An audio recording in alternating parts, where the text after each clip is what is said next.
guys, it's me, AJ Rossi, and this is going to be some creepypastas called The Lab Part 1 and The Lab Part 2. First of all, obviously, we're going to start with the Part 1. So, it's called The Lab, and here we go.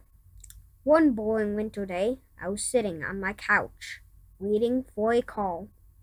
10 minutes later, I got the expected call. It was from Dr. Zelty.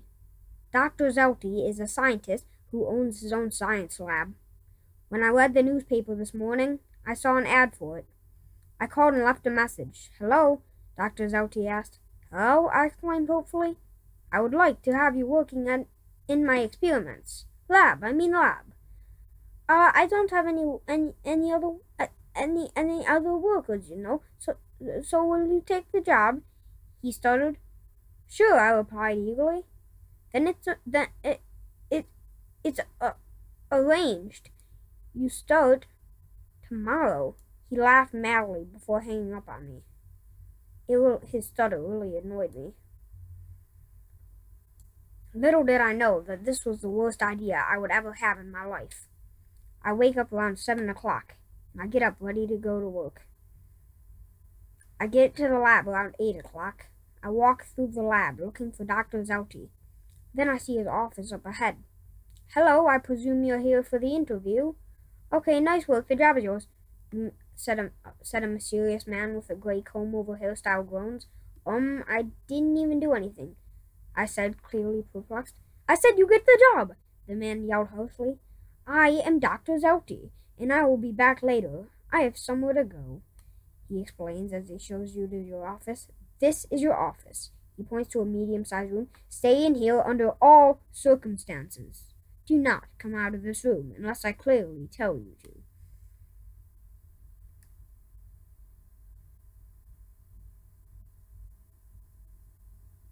There was an awkward silence, and then he just said, "When I don't ask anything of you, you pretty much just sit here and do whatever you want," he explains. "Gotta go," he yells as he dashes out of my new office.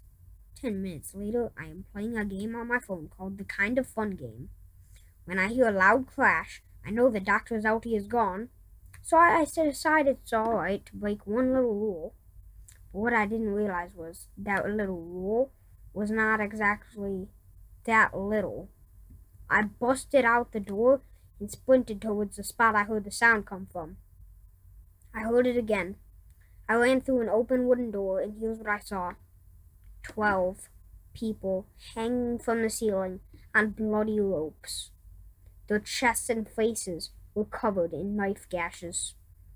Blood dripped into a giant puddle on the floor in the corner of the room. I saw a table with rotten limbs and knives of different sizes. On the table was this note. "Dr. Zelty is not here. He said that he had business to take care of. I found out his secret. If you are reading this, it means you're still alive. Go while you still can.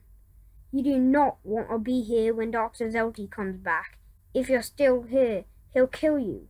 You don't know him like I do. He's coming. I've got to go. Remember what I said." And that was all it said. It ended there. I backed up in horror. I slip in a pool of blood. I go into shock. I can't get up.